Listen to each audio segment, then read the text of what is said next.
It says record. I don't know if it's recording. Because the tape had to start. Okay. I got the shower, toilet, and then look how big the room is. Walk around, honey. Show them how much space is in this room. What is this? That's a storage compartment. Let's look down there. Life jackets. Life jackets. And there's a chair in here, and there I am.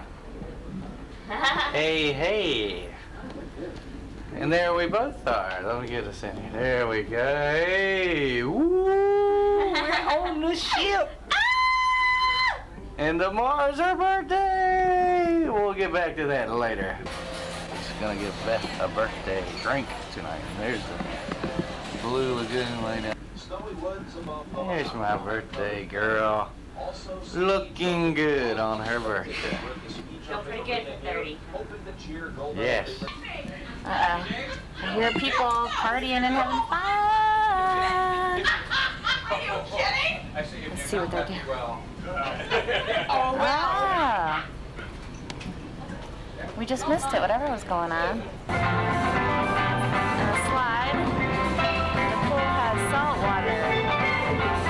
We didn't expect that. Huh?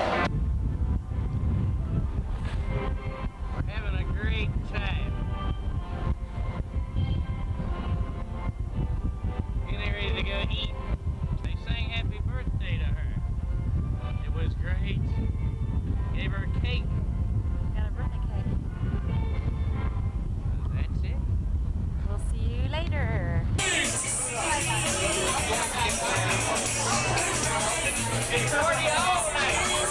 What is he drinking? What is that? Hey, the blue drink. Hi, honey. We're having a good time. Happy couple.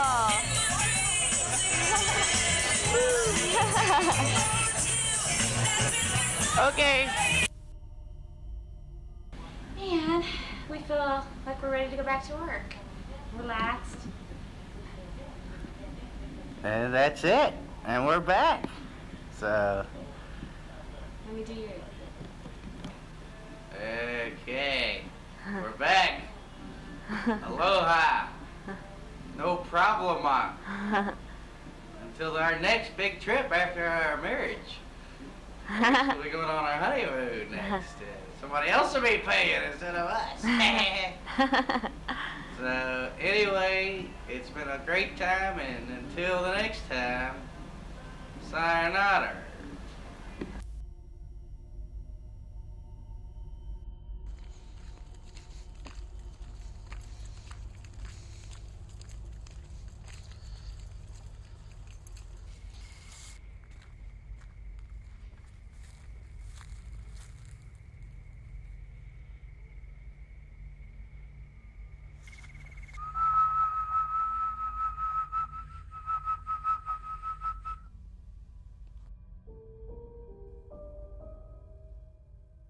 "3 weeks ago, I killed my girlfriend, Melanie Palmer.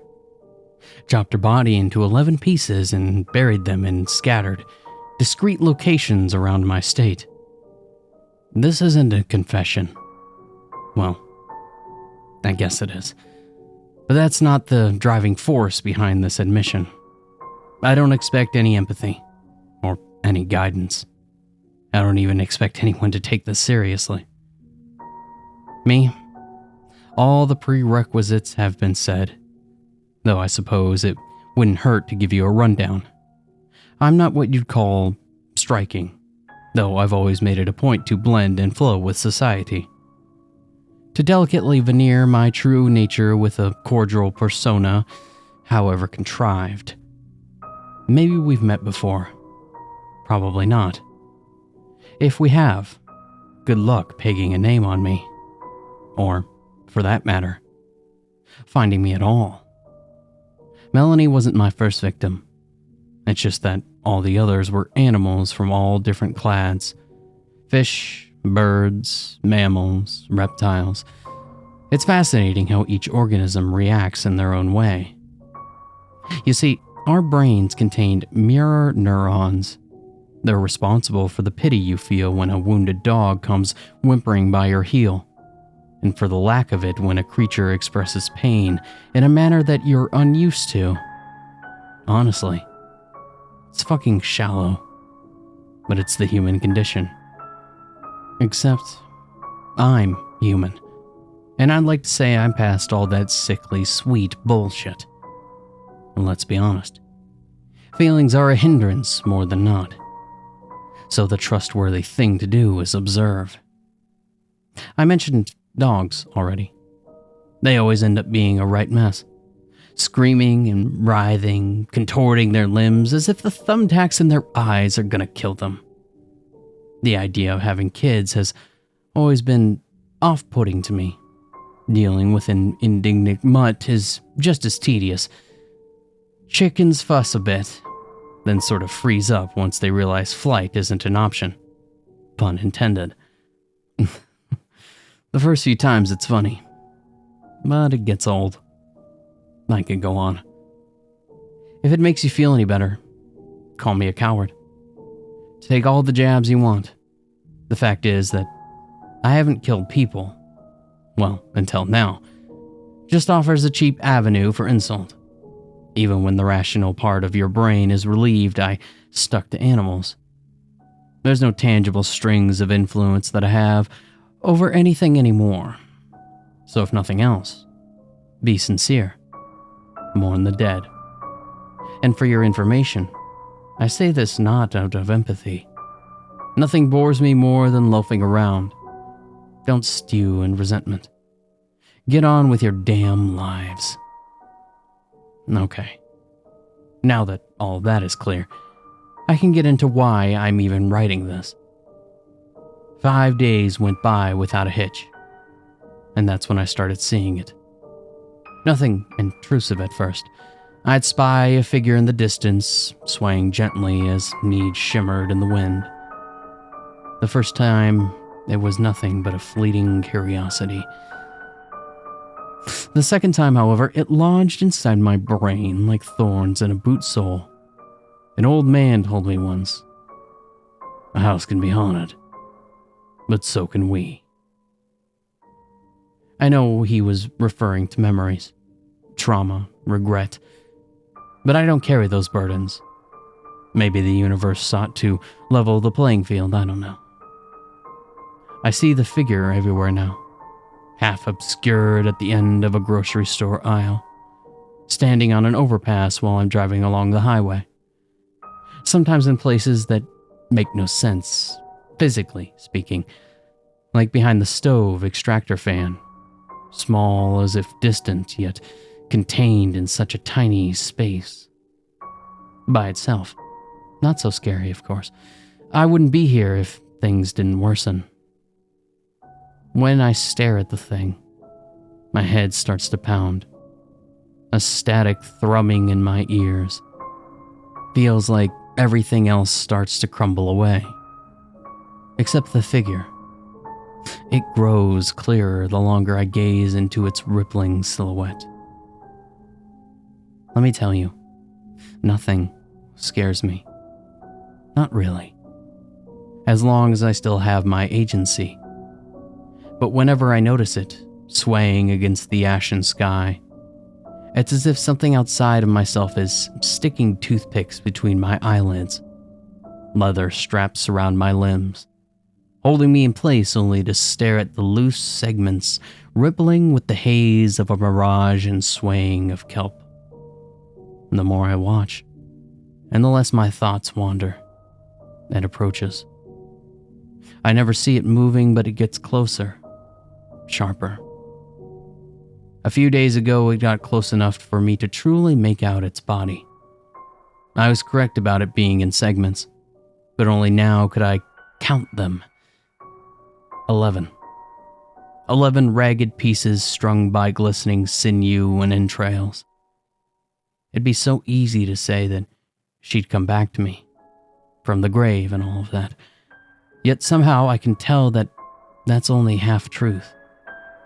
Because when Melanie was close enough to fix me with her murky eyes, I noticed the thing behind her.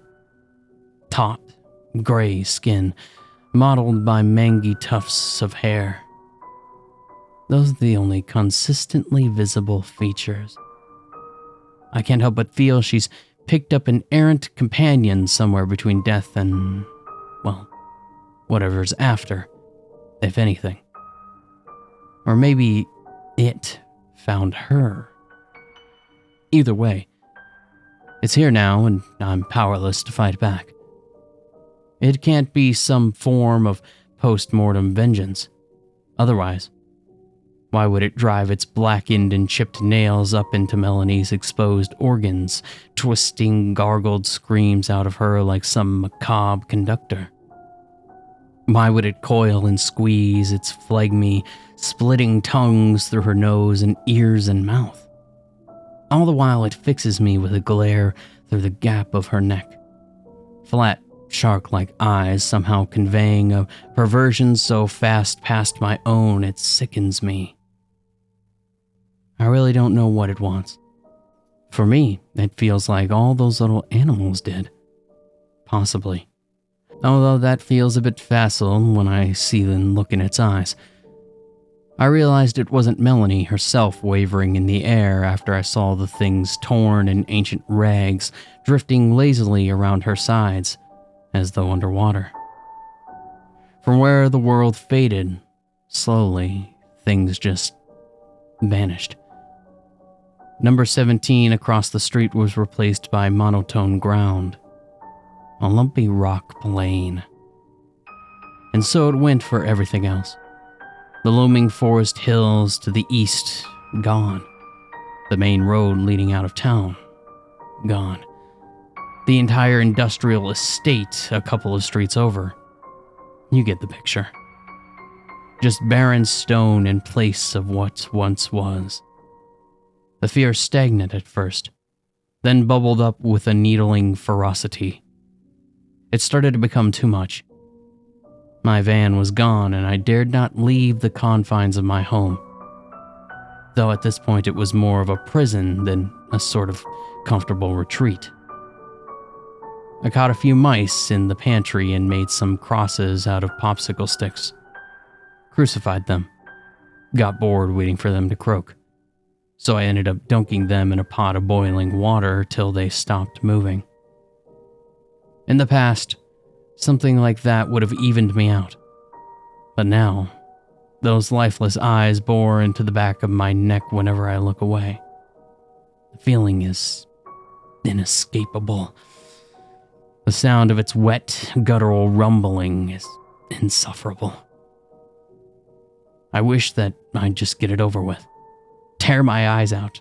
Hang me for my own intestines, I don't care. Everything else is gone now, other than my house.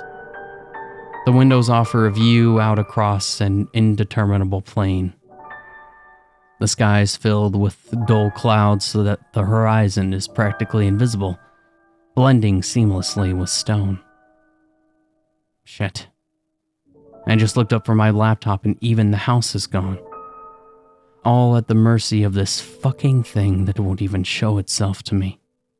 Hiding behind my greatest sin. Clacking teeth and all.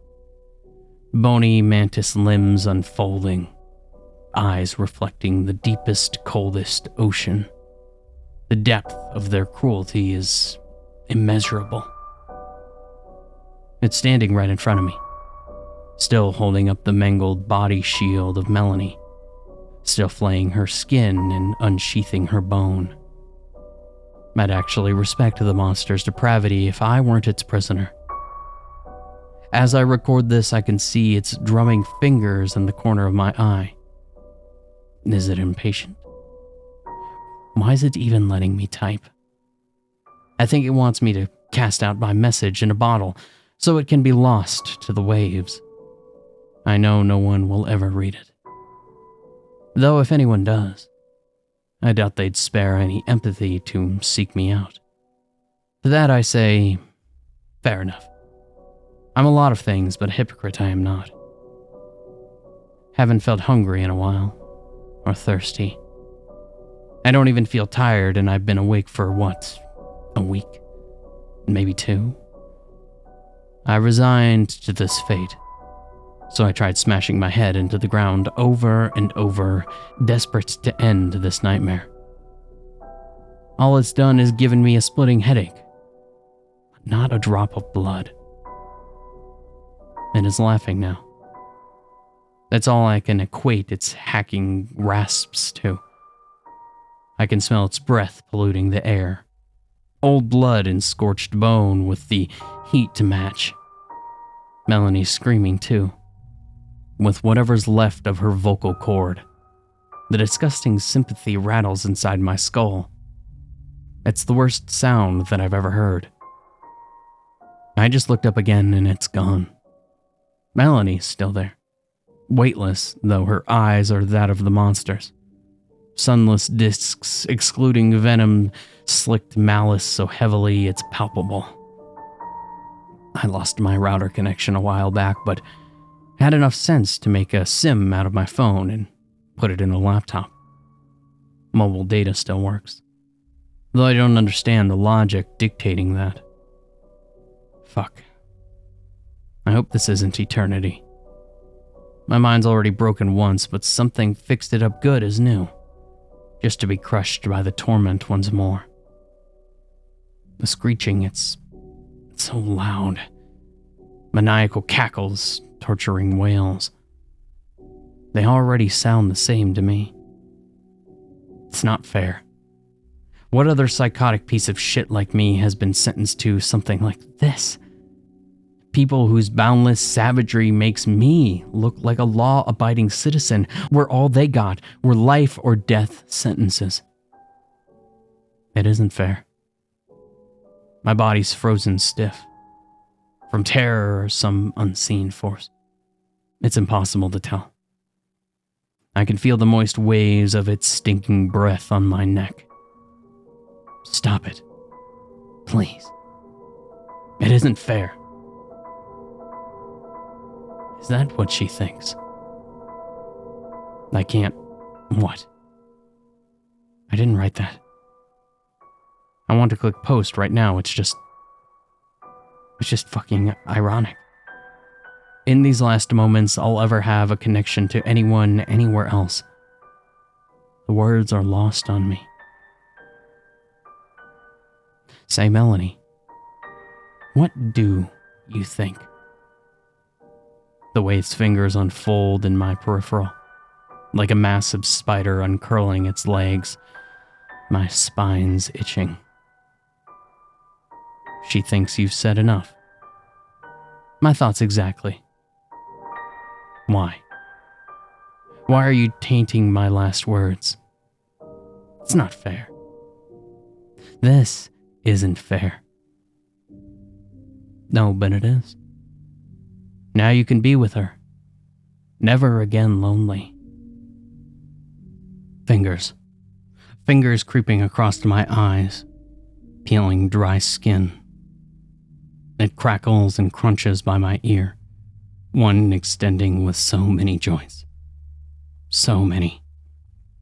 So loud, like gunfire. Ears hurt.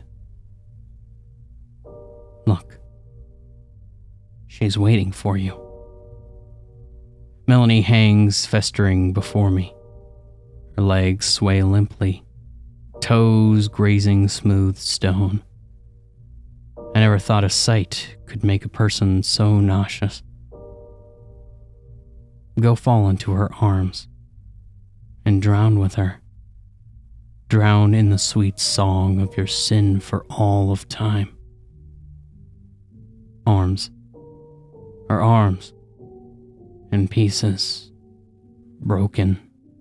Violated. I only meant to.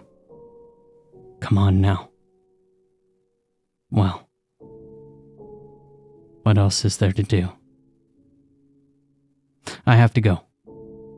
She's waiting in some form or another. To my friends and... No. It doesn't matter. Each and every one of us will be forgotten, given time. God knows, I've been given more than enough of that.